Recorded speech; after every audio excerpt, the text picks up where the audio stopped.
ये एक्सेंट है पुआध का। हमा थमा ज्ञाता जाना था। It's not a pure Punjabi accent. कोई हिंदी नहीं, कोई पंजाबी नहीं, कोई स्पैशल भाषा कोई नहीं हैगी, क्योंकि उहदे ना हरियाणा स्टेट नाल लगन करके ना हिंदी और पंजाबी का मिक्स है।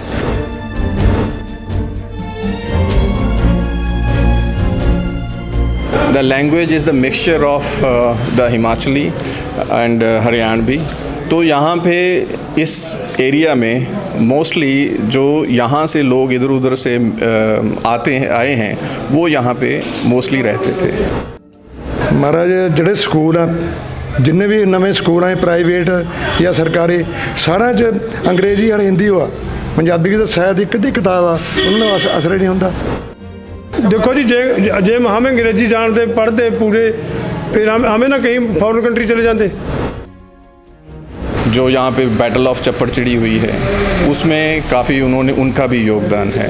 जो सिख लीडर्स थे उस टाइम के, जिन्होंने आके सरहंद, बैटल ऑफ सरहंद जो लड़ी।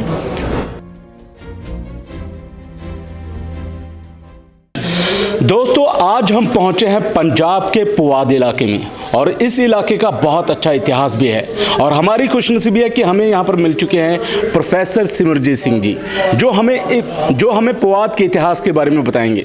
सर, सबसे पहले आपका हमारे चैनल पर स्वागत है। Thank you very much. तो सर, हमारे दर्शकों को बता दीजिए कि पुआध का इतिहास क्या है, कहाँ से जन्म हुआ इस इलाके का।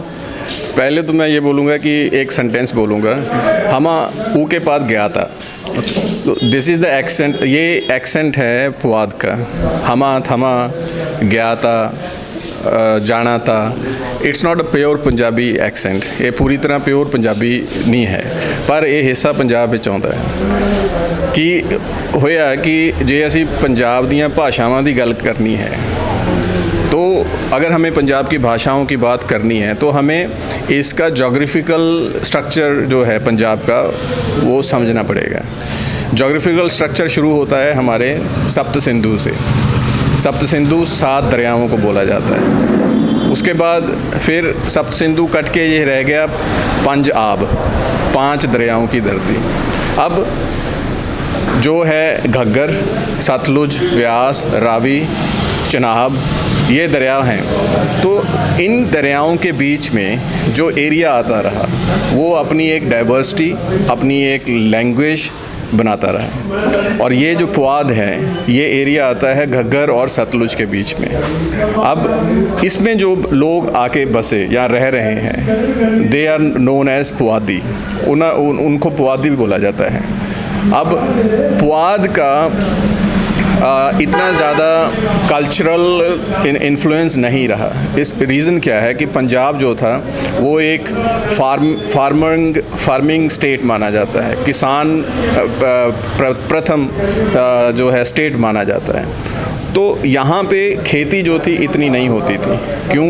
उसका रीज़न था कि यहाँ की जो लैंड है वो एक तरह से वेट लैंड है। It's not good for so many other crops.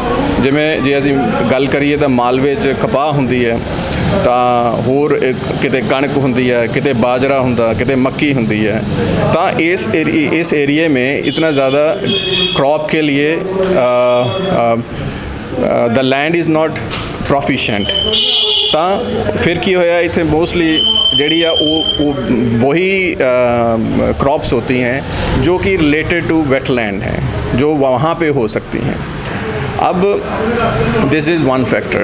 And if I talk about the language is the mixture of the Himachali and Haryanvi. तो यहाँ पे इस एरिया में मोस्टली जो यहाँ से लोग इधर उधर से आए हैं वो यहाँ पे मोस्टली रहते थे। ज़्यादा पीछे नहीं जाऊँगा, but I will talk in terms of, if I talk about the history of Puad, it was the people here was a fighters। यहाँ पे लोग जो थे वो ज़्यादा फाइटर्स हैं। उन्होंने सिख इतिहास में जो यहाँ पे बैटल ऑफ चप्पड़चिड़ी हुई है उसमें काफ़ी उनका भी योगदान है। जो सिख लीडर्स थे उस टाइम के, जिन्होंने आके सरहंद, बैटल ऑफ सरहंद जो लड़ी, फतेहगढ़ लड़ी, सरहंद एंड फतेहगढ़, तो that battle is also helped by this particular region. Although the people, they were also united here from the Majha area, Malwa area and other belts. Majha was prominent at that time. So this is how this area is more, I would say, effective and efficient in this way. बाकी अगर बात करें आप जितने भी पहाड़ों से जब बारिश होती है या वहाँ पे जब स्नो मेल्ट हो जाती है तो वहाँ से जो पानी रिसता है प्लेन्स की तरफ, तो यहाँ इस एरिया में बहुत सारे चोए उनको बोलते हैं, फ्लोज जो हैं वो बन जाते थे। तो उन फ्लोज की अलग अलग दिशा है, अलग अलग गाँव के बीच में से वो निकलते थे। तो यहाँ पे ज़्यादातर जैसे वो, अगर मैं बैटल ऑफ चप्पड़ चिड़ी की बात करूँ, वो चप्पड़ चिड़ी नाम जो है वो छप्पड़ और चिड़ी जो होती है वो एक कान्ने से होते हैं, है ना। You can see it right now also, if you go there you will be able to see those कानीज आर स्टिल देयर। ਉਹਨਾਂ ਦੇ ਵਿੱਚ ਜਿਹੜੀ ਜੰਗ ਲੜੀ ਗਈ ਹੈ ਮੁਗਲਸ ਦੇ ਨਾਲ, that is the battle of Chappar Chiri, जो कि असल ਵਿੱਚ छप्पड़ चिड़ी होनी चाहिए। उसका जो है इतिहासकार ये कहते हैं। अब if you are talking about the diversity of the language, yes, it is the mixture of Hindi, पहाड़ी, हरियाणवी, पंजाबी। तो यहाँ के लोगों के से आप अगर बात करेंगे तो आपको ऐसा एक मिक्सचर जो एक्सेंट है वो मिलेगा। लेकिन अब तो ये लैंड जो एरिया है बहुत डेवलप हो चुका है ड्यू टू रियल स्टेट, यहाँ पे बहुत डेवलपमेंट हो गई है। चंडीगढ़ के पास होने के कारण भी डेवलपमेंट हो गई है। दे मस्ट बी थैंकफुल, इनको थैंकफुल होना चाहिए मिस्टर रंधावा का, who was the first IAS officer of Chandigarh. तो उन्होंने इस लैंड को, उनकी देन है कि उन्होंने इस एरिया को चंडीगढ़ बनाने के लिए सेलेक्ट किया, the bottom of the Shivaliks. तो उसके बाद इस एरिया का बहुत ज़्यादा डेवलपमेंट हुआ और तरक्की हुई है। Thank you sir. तो ये थे प्रोफेसर सिमरजीत सिंह क्लेर, जिन्होंने हमें पौवाद के इतिहास के बारे में बहुत अच्छी तरह से बताया। तो अब हम यहाँ के लोगों से बात करते हैं कि उनका पौवाद के बारे में क्या कहना है। सबसे पहले आप सबका हमारे चैनल पर स्वागत है। तो सर हमें बता दीजिए यहाँ की बोली के बारे में, यहाँ की भाषा के बारे में। यहाँ की भाषा ना हिंदी ना पंजाबी, प्योर। तो मतलब कि कैसे पैदा हुई ये भाषा? है शुरू से ऐसी हो, हमारे बाप दादा की भी ऐसी होती। अच्छा, आपका कहने का मतलब कि ये मिक्सचर है कई भाषाओं का। तो कौन कौन सी भाषाओं का ये मिक्सचर है? मिक्सचर कोई नहीं है, बस मुझे नहीं पता, मतलब बोलना पंजाबी है, हिंदी भी नहीं मालूम आती। अच्छा, प्योर हिंदी भी नहीं आती। ओके।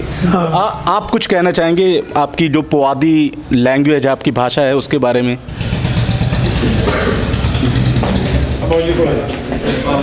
सर मिक्स भाषा है, कोई हिंदी नहीं, कोई पंजाबी नहीं, कोई स्पैशल भाषा कोई नहीं हैगी, क्योंकि उरे ना हरियाणा स्टेट नाल लगन करके ना हिंदी और पंजाबी का मिक्स है। हिंदी और पंजाबी का मिक्स होने करके पुआधी भाषा दे विच आ जाता ज़्यादातर। तो मोस्टली जिहड़े पब्लिक है पिंड दी है सारी पुआधी भाषा ही बोलते हैं जी, मारे थारे वही भाषा सारी चलती है जी साडे नाल। हाँ। तो एक बात और थी कि पंजाब में पुआधी बहुत ज़्यादा कम बोली जाती है, इसकी क्या वजह है? इसकी वजह है जी कि आजकल जो एजुकेशन है वो बड़ी मॉडर्न एजुकेशन आ गई। ਬੱਚਿਆਂ ਨੂੰ ਅਸੀਂ ਘਰ ਵੀ ਇੰਗਲਿਸ਼ ਤੇ ਹਿੰਦੀ 'ਚ ਵਿੱਚ ਗੱਲਾਂ ਕਰਾਉਂਦੇ ਹਾਂ ਤੇ ਬਾਹਰ ਵੀ ਇੰਗਲਿਸ਼ ਹਿੰਦੀ ਦੀ ਗੱਲਾਂ ਹੁੰਦੀਆਂ, ਤਾਂ ਉਸ ਦੀ ਵਜ੍ਹਾ ਦੇ ਨਾਲ ਕਿਆ ਹੈ ਕਿ ਅਸੀਂ मतलब मिक्सअप हो गया, जो अपनी एक्चुअल लैंग्वेज है साड़ी पुआधी ਅਸੀਂ वो नहीं बोल पाते। तो कहीं ना कहीं फिर ये भाषा खत्म होती जा रही है, उसके बारे में आप क्या कहना चाहेंगे? जो मॉडर्न है, मॉडर्न एजुकेशन है, मॉडर्न एजुकेशन ਦੇ ਨਾਲ ਤਾਂ ਜੀ ਇਹਦਾ ਗਮਨ ਹੋਣਾ ਹੀ ਹੋਣਾ ਹੈ ਜੀ, ਕਿਉਂਕਿ ਆਪਾਂ ਜੇ ਬੱਚਿਆਂ ਨੂੰ ਨਹੀਂ ਦੱਸ ਸਕਦੇ, ਜੇ ਬੱਚਿਆਂ ਨੂੰ ਅਸੀਂ ਦੱਸਾਂਗੇ ਤਾਂ ਇਹ ਇੱਕ ਨਾ ਸਾਈ ਫੀਲ ਕਰਦੇ ਆ ਕਿ ਬੱਚਾ ਮਾਰੇ ਥਾਰੇ ਬੋਲ ਰਿਹਾ ਜਾਂ ਕਿੱਦਾਂ ਦੀ ਇੱਦਾਂ ਦੀ ਲੈਂਗੁਏਜ ਬੋਲ ਰਿਹਾ, ਉਹ ਚੀਜ਼ ਅੱਗੇ ਆ ਜਾਂਦੀ ਹੈ। ਕਿਉਂਕਿ ਹਰ ਕੋਈ ਪੇਰੈਂਟਸ ਚਾਹੁੰਦਾ ਕਿ ਮੇਰਾ ਬੱਚਾ ਪ੍ਰੋਪਰ ਇੰਗਲਿਸ਼ ਬੋਲੇ ਜਾਂ ਪ੍ਰੋਪਰ ਹਿੰਦੀ ਬੋਲੇ। ਮਤਲਬ ਆਪਾਂ ਇਸ ਲੈਂਗੁਏਜ ਨੂੰ ਜੋ ਪਬਲਿਕ ਹੈ ਮੋਸਟਲੀ ਲਾਈਕ नहीं करती कि ਅਸੀਂ ਪੁਆਧੀ लैंग्वेज बोलिए। तो यही बड़ा रीज़न है कि पुआधी भाषा, जिसका इतना बड़ा इतिहास है, वो कहीं ना कहीं इतिहास के पन्नों में से गायब होती जा रही है। तो हम कुछ और लोगों से जान लेते हैं पुआधी भाषा के बारे में। बाबू, आप क्या कहना चाहते हैं आपकी लैंग्वेज के बारे में? महाराज ਅਸੀਂ ਤੇ ਸਿੱਧੇ ਸਾਦੇ ਬੰਦੇ ਆ, ਪਰ ਬੋਲਦੇ ਆ ਇਸ ਤਰ੍ਹਾਂ, ਹਾਂ ਬਈ ਕੀ ਕਰ ਰਿਹਾ ਤੂੰ, ਵੀ ਕਿੱਧਰ ਜਾ ਰਿਹਾ, ਕਿੱਧਰ ਆਇਆ, ਆਹ ਬੋਲੀ ਹੈ ਜੀ ਸਾਡੀ। ਤਾਂ ਬੱਚੇ ਅੱਗੇ ਨੂੰ ਅੰਗਰੇਜ਼ੀ में ਗੱਲ ਹਿੰਦੀ ਵਿੱਚ ਬਾਤਾਂ ਕਰਦੇ ਹਾਂ, ਸਾਨੂੰ ਉਹਨਾਂ ਗੱਲ ਵੀ ਬੋਲਣਾ ਪੈਂਦਾ। ਮਹਾਰਾਜ ਜਿਹੜੇ ਸਕੂਲ ਆ, ਜਿੰਨੇ ਵੀ ਨਵੇਂ ਸਕੂਲ ਆ ਪ੍ਰਾਈਵੇਟ ਜਾਂ ਸਰਕਾਰੀ, ਸਾਰਿਆਂ 'ਚ ਅੰਗਰੇਜ਼ੀ ਔਰ ਹਿੰਦੀ ਆ। ਪੰਜਾਬੀ ਦੀ ਤਾਂ ਸ਼ਾਇਦ ਇੱਕ ਅੱਧੀ ਕਿਤਾਬ ਆ, ਉਹਨਾਂ ਨੂੰ ਅਸਰ ਹੀ ਨਹੀਂ ਹੁੰਦਾ। ਆਹੀ ਹਿੰਦੀ ਬੋਲਦੇ ਆ ਜਾਂ ਪੰਜਾਬੀ। ਜਿਹੜੇ ਪੁਰਾਣੇ ਬੰਦੇ ਆ ਉਹਨਾਂ ਉਹੀ ਪੁੱਛਦੇ ਆ ਇਹਨਾਂ ਨੂੰ, ਭਾਈ ਤਾਂ ਅੱਜ ਕਾਹਤੇ ਲੇਟ ਹੋਇਆ, ਅੱਜ ਫਲਾਣਾ ਆਇਆ ਟਿਮਕਾ, ਬਸ ਇਹੋ ਜਿਹੀਆਂ ਗੱਲਾਂ ਅਸੀਂ ਤਾਂ ਹੁਣ ਕਰਦੇ ਹਾਂ। ਉਹ ਕਈ ਵਾਰੀ ਅੰਗਰੇਜ਼ੀ ਬੋਲਦੇ ਆ ਜਾਂ ਹਿੰਦੀ ਬੋਲਦੇ ਆ, ਇਸ ਕਰਕੇ ਫਰਕ ਪੈ ਰਿਹਾ ਜੀ। ਉਹਨਾਂ ਦਾ ਜੋ ਉਹਨਾਂ ਦੀ ਸਿੱਖਿਆ ਮਿਲ ਰਹੀ ਹੈ ਉਹ ਉਹਨਾਂ ਨੂੰ ਹਿੰਦੀ ਯਾਰ ਅੰਗਰੇਜ਼ੀ ਕੀ ਮਿਲ ਰਹੀ ਹੈ, ਉਹਨਾਂ ਨੇ ਉਹੀ ਗੱਲ ਕਰਨੀ। ਫਿਰ ਆਹ ਚੱਕਰ ਹੈ ਜ਼ਿਆਦਾ ਸਾਰਾ। ਜਾਂ ਤਾਂ ਗੌਰਮੈਂਟ ਰੋਲ ਕਰਾਏ ਇਸਮਾ ਵੀ ਪੰਜਾਬੀ ਅੱਧੀ ਕਿਤਾਬਾਂ ਦਾ ਹੁਣ ਮੇਰੇ ਖਿਆਲ ਇੱਕ ਸਬਜੈਕਟ ਆ ਪੰਜਾਬੀ ਦਾ, ਬਾਕੀ ਸਾਰੇ ਅੰਗਰੇਜ਼ੀ ਦੇ। ਦੱਸੋ ਕਿਆ ਕਰੂੰਗੇ? ਅੱਗੇ ਤੋਂ ਸਾਫ਼ ਹੁੰਦੀ ਜਾ ਰਹੀ ਹੈ ਜੀ ਪੰਜਾਬੀ। ਅੱਗੇ ਵਾਸਤੇ ਤਾਂ ਜੀ ਪੰਜਾਬੀ ਖਤਮ ਹੁੰਦੀ ਜਾ ਰਹੀ ਹੈ। ਇਹ ਤਾਂ ਸਾਡੇ ਕਰਕੇ ਹੀ ਆ। ਜਿੱਦਣ ਅਸੀਂ ਹੋ ਗਏ ਉਹ ਤਾਂ ਹੋ ਜਾਣਾ ਵੀ ਤਾਂ ਸਾਰੇ ਭਈਏ ਰਹਿੰਦੇ ਆ ਕਿ ਸਾਡੇ ਬੱਚੇ ਵੀ ਰੋਡੇ ਹੋ ਗਏ ਸਾਰੇ। ਅਸੀਂ ਆਦੀ ਸਰਦਾਰ ਤੇ ਬਸ ਮੇਰੇ ਗਏ ਤੇ ਕਿਆ ਹੋਗਾ, ਅੱਗਾ ਮੁੰਡੇ ਰੋਡੇ ਹੋ ਰਹੇ। ਪੰਜਾਬੀ ਤਾਂ ਇਸ ਤਰ੍ਹਾਂ ਖਤਮ ਹੋ ਰਹੀ ਹੈ ਜੀ। ਤੇ ਜੇ ਜ਼ਮੀਨਾਂ ਦੀ ਗੱਲ ਕਰੀਏ ਵੀ ਜੀ ਇੱਥੇ, ਹਾਂਜੀ ਵੀ ਜ਼ਮੀਨਾਂ ਜਿਹੜੀਆਂ ਹੈਗੀਆਂ ਹੁਣ ਤੁਸੀਂ ਪਤਾ ਮੋਹਾਲੀ ਦੇ ਇਲਾਕੇ ਦੇ ਵਿੱਚ ਪੂਰੀ ਆਲੇ ਦੁਆਲੇ ਜਿੱਥੇ ਵੀ ਅਸੀਂ ਗੱਲ ਕਰੀਏ ਬਾਤ ਕਰੀਏ। ਹਾਂਜੀ ਸਰ ਇੱਕ ਮਿੰਟ, ਫਿਰ ਮੈਂ ਤੁਹਾਡੇ ਕੋਲ ਤੁਸੀਂ ਵਿੱਚ ਬੋਲੋ, ਫਿਰ ਮਾਈਕ ਦੇ ਵਿੱਚ ਆਈ ਵੀ ਆਲੇ ਦੁਆਲੇ ਜਿਹੜੀ ਜਿੰਨੇ ਵੀ ਹੁਣ ਇੱਥੇ ਦੀ ਲੋਕ ਇਹਦਾ ਕਹਿੰਦੇ ਸਾਡੇ ਬੱਚੇ ਹੁਣ ਕੰਮ ਨਹੀਂ ਕਰਨਾ ਚਾਹੁੰਦੇ। ਹੁਣ ਦੇਖਣ ਨੂੰ ਮਿਲਿਆ ਵੀ ਜ਼ਿਆਦਾ ਲੋਕ ਜਿਹੜੇ ਹੈਗੇ ਆਪਣੀ ਜ਼ਮੀਨਾਂ ਵੇਚ ਕੇ ਬਈ ਕਿਸਾਨੀ ਪਾਸੇ ਦੇ ਜਾਂ ਜ਼ਮੀਂਦਾਰ ਵਾਲੇ ਪਾਸੇ ਤੋਂ ਅਸੀਂ ਆਮ ਮਹਾਰਾਜ ਵੇਚ ਕੇ 10 ਸਾਲ ਹੋ ਗਏ ਮੈਨੂੰ। ਮੈਂ ਇੱਧਰ ਫਤਿਹਗੜ੍ਹ ਸਾਹਿਬ ਮੈਂ ਲਈ ਵੀ ਜ਼ਮੀਨ, ਇੱਥੇ ਤਾਂ ਕਿਸੇ ਕੋਲੇ ਰਹਿ ਗਈ ਮਾੜੀ ਮੋਟੀ। ਬਸ ਖੇਤੀਆਂ ਦੇ ਠੇਕੇ ਵੀ ਦੇ ਰਹੇ, ਖੇਤੀ ਕੋਈ ਨਹੀਂ ਕਰਦਾ, ਰਹਿੰਦੇ ਇੱਥੇ ਕਿ ਕੌਣ ਜਾਵਾ ਜੀ ਰੋਜ਼ ਇੰਨੀ ਦੂਰ। एक ही भी ठेके पर मेरी भी ठेके पर परले सरदार की भी ठेके पर कि बाबू जी बैठे इनकी भी ठेके पर इतने जमीन बेच बेच असी सब बाहर ले लिया।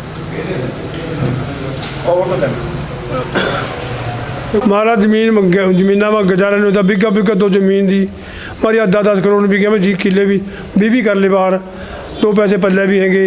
न्याणे तो माना कंट्रोल करना कि पैसे जो न्याणे ओवर दे देंगे, पैसे दी जाएंगे, न्याणे लोबर होएंगे ही।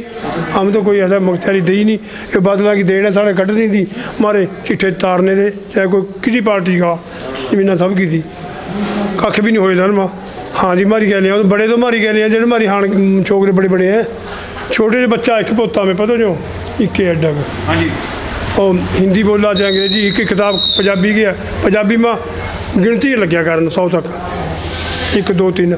देखो जी जे हम अंग्रेजी जानते पढ़ते पूरे, फिर हमें ना कहीं फॉरेन कंट्री चले जाते।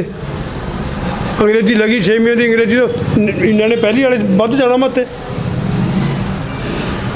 ये चक्कर है। जे पढ़ाई ना करें अंग्रेजी ना करें कम नहीं मिलता, उरा नहीं नंबर आते। जो हमारी इंटरव्यू लेना, जो हमारी गवर्नमेंट नंबर देखा किन्ने नंबर हैं तेरे, किन्ने आई तेरी 99% नंबर आ रहे हैं, पर ताई पढ़ाई करी भी ताई आ रही थी उनके।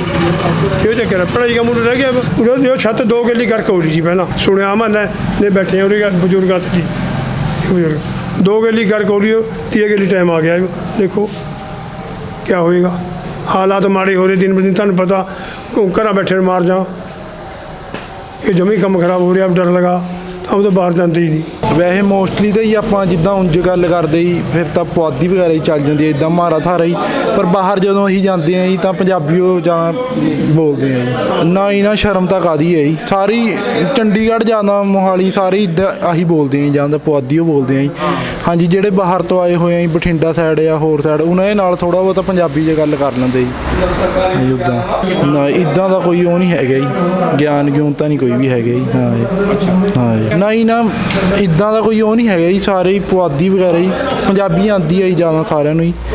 ਥੋੜ੍ਹੇ ਬਹੁਤੇ ਹੈਗੇ ਆ ਜੀ ਵੀ ਜਿਹੜੇ ਮਾਰਾ ਥਾਰਾ ਕਰ ਲੈਂਦੇ ਆ ਜੀ, ਜ਼ਿਆਦਾਤਰ ਨਾ ਪੰਜਾਬੀ ਉਹ ਬੋਲਦੇ ਆ ਜੀ ਸਾਰੇ। ਪਤਾ ਕੀ ਆਈ ਆ ਪੁਆਧੀ ਇੱਕ ਮਤਲਬ ਕਿ ਕਹਿਣ ਜਿੱਦਾਂ ਮੂੰਹ 'ਚੋਂ ਨਿਕਲ ਜਾਂਦਾ ਜੀ ਵਰਡ, ਬਸ ਐਂ ਨਹੀਂ ਹੈਗਾ ਜਿੱਦਾਂ ਤੂੰ ਕਿੱਥੇ ਜਾ ਰਿਹਾ ਕੀ ਕਰ ਰਿਹਾ, ਬਸ ਇੱਦਾਂ ਹੀ ਐਂ ਕਹਿ ਦਿੰਦੇ ਵੀ ਜੀ ਤੂੰ ਕਿੱਥੇ ਜਾਂਦਾ ਆ। ਪਤਾ ਕਿਆ ਵੀਰੇ ਮੈਨੂੰ ਮੈਂ ਪਤਾ ਕਿ ਖਰੜ ਤੋਂ ਆਇਆ ਮੈਂ, ਉੱਥੇ ਅਸੀਂ ਪੰਜਾਬੀ ਬੋਲ ਤੂੰ ਕਿੱਥੇ ਜਾ ਰਿਹਾ ਮੇਰੇ ਮੂੰਹ 'ਤੇ ਨਿਕਲਦੀ ਹੋਣੀ ਆਹ। ਦੇਖੋ ਜੀ ਇਹ ਜਿਹੜੀ ਪੁਆਧੀ ਬੋਲੀ ਆ ਸਾਡੀ, ਇਹ ਮੇਰੀ ਮਾਤ ਭਾਸ਼ਾ ਹੈ ਸ਼ੁਰੂ ਤੋਂ ਬੋਲਦੇ ਆਏ ਆ, ਸ਼ੁਰੂ ਬੋਲ ਰਹੇ ਆ, ਪਰ ਬੋਲਣੀ ਵੀ ਚਾਹੀਦੀ ਹੈ। ਪਰ ਜਿਹੜੀ ਅਗਲੀ ਪਨੀਰੀ ਹੈ ਇਹ ਖਾਸ ਕਰਕੇ ਜਿਹੜੇ ਪ੍ਰਾਈਵੇਟ ਸਕੂਲ ਹੋ ਗਏ, ਇਹਨਾਂ ਨੇ ਮੀਡੀਅਮ ਇੰਗਲਿਸ਼ ਰੱਖਦਾ, ਉਹ ਹਿੰਦੀ ਜਾਂ ਇੰਗਲਿਸ਼ ਬੋਲਦੇ ਜਾਂ ਇਹ ਬੋਲੀ ਭੁੱਲ ਗਏ। ਉਹ ਇਹ ਬੋਲੀ ਮਤਲਬ ਬਰਕਰਾਰ ਰਹਿਣੀ ਚਾਹੀਦੀ। ਬਹੁਤ ਮਾਤ ਭਾਸ਼ਾ ਦਾ ਮਤਲਬ ਭੁੱਲਣਾ ਨਹੀਂ ਚਾਹੀਦਾ ਸਾਨੂੰ। ਇਹ ਹਰੇਕ ਇਲਾਕੇ ਦੀ ਆਪਣੀ ਆਪਣੀ ਬੋਲੀ, ਸਾਡੀ ਪੁਆਧੀ ਬੋਲੀ ਆ, ਬਹੁਤ ਪੁਰਾਣੀ ਬੋਲੀ ਆ। ਅਸੀਂ ਮਤਲਬ ਇਹਦੇ 'ਚ ਹਰੇਕ ਬੱਚੇ ਨੂੰ ਜਾਣਨਾ ਚਾਹੀਦਾ ਇਹਦੇ ਬਾਰੇ। ਪਰ ਇਹ ਅੱਗੇ ਜਿਹੜੀ ਆ ਰਹੀ ਹੈ ਪਨੀਰੀ, ਇਹ ਭੁੱਲਦੇ ਜਾ ਰਹੇ ਆ ਜੀ। ਬਿਲਕੁਲ ਮਾਣ ਆ ਜੀ, ਬਿਲਕੁਲ ਠੀਕ ਆ, ਸਾਡੀ ਪੁਆਧੀ ਬੋਲੀ ਆ, ਠੀਕ ਆ, ਬਸ ਸਾਨੂੰ ਮਾਣ ਆ ਇਹਦੇ 'ਤੇ। ਬੋਲਣੀ ਚਾਹੀਦੀ ਆ, ਅੱਗੇ ਚੱਲਣੀ ਚਾਹੀਦੀ ਆ ਇੱਦਾਂ। ਇਹ ਤਾਂ ਜੀ ਕਾਫੀ ਏਰੀਆ ਹੈਗਾ ਆਪਣਾ, ਖਰੜ ਤੋਂ ਲੈ ਕੇ ਇੱਧਰ ਮੋਹਾਲੀ, ਆ ਇੱਧਰ ਬਨੂੜ ਆ ਗਿਆ, ਰਾਜਪੁਰੇ ਤੱਕ, ਇੱਧਰ ਸਾਰੇ ਤਕਰੀਬਨ ਇਹ ਪੁਆਧੀ ਬੋਲੀ। ਨੌਜਵਾਨ ਤਕਰੀਬਨ ਬੋਲਦੇ, ਪਰ ਜਿਹੜੇ ਅੱਗੇ ਸਕੂਲ ਹੈ, ਸਕੂਲ ਉਹ ਨਹੀਂ ਸਿਖਾ ਰਹੇ ਇਹਨਾਂ ਨੂੰ। ਲੈਂਗੁਏਜ ਉਹਨਾਂ ਨੇ ਬਦਲਦੀ, ਇੰਗਲਿਸ਼ ਮੀਡੀਅਮ ਕਰਤਾ ਜੀ। ਜਿਹੜੀ ਆ ਫਸਟ ਲੈਂਗੁਏਜ ਆ ਉਹ ਹਿੰਦੀ ਬਣਾ ਰਿਹਾ, ਕੋਈ ਇੰਗਲਿਸ਼ ਬਣਾ ਰਿਹਾ, ਪੰਜਾਬੀ ਬਾਰੇ ਦੱਸਦੇ ਹੀ ਨਹੀਂ। ਉਹ ਪੰਜਾਬੀ ਮਤਲਬ ਕਾਫੀ ਪਛੜਦੀ ਜਾ ਰਹੀ ਹੈ ਇਹਨਾਂ ਤੋਂ, ਬੱਚਿਆਂ ਤੋਂ। ਇਹ ਜਿਹੜੀ ਬਰਕਰਾਰ ਰਹਿਣੀ ਚਾਹੀਦੀ ਹੈ। ਦੇਖੋ ਜੀ, ਇਹਦੇ ਬਾਰੇ ਸਾਨੂੰ ਇੰਨਾ ਜ਼ਿਆਦਾ ਉਹ ਨਹੀਂ ਆ। ਪੁਰਾਣੇ ਬਜ਼ੁਰਗ ਆ ਜਿਹੜੇ, ਉਹਨਾਂ ਨੂੰ ਤਾਂ ਪਤਾ ਹੋਣਾ ਇਹਦੇ ਬਾਰੇ, ਕੋਈ ਸਾਨੂੰ ਜ਼ਿਆਦਾ ਨੌਲੇਜ ਨਹੀਂ ਹੈਗੀ। ਸਾਡੇ ਵੇਲੇ ਤਾਂ ਕੋਈ ਇਹੋ ਜਿਹੀ ਗੱਲ ਹੋਈ ਨਹੀਂ ਨਾ।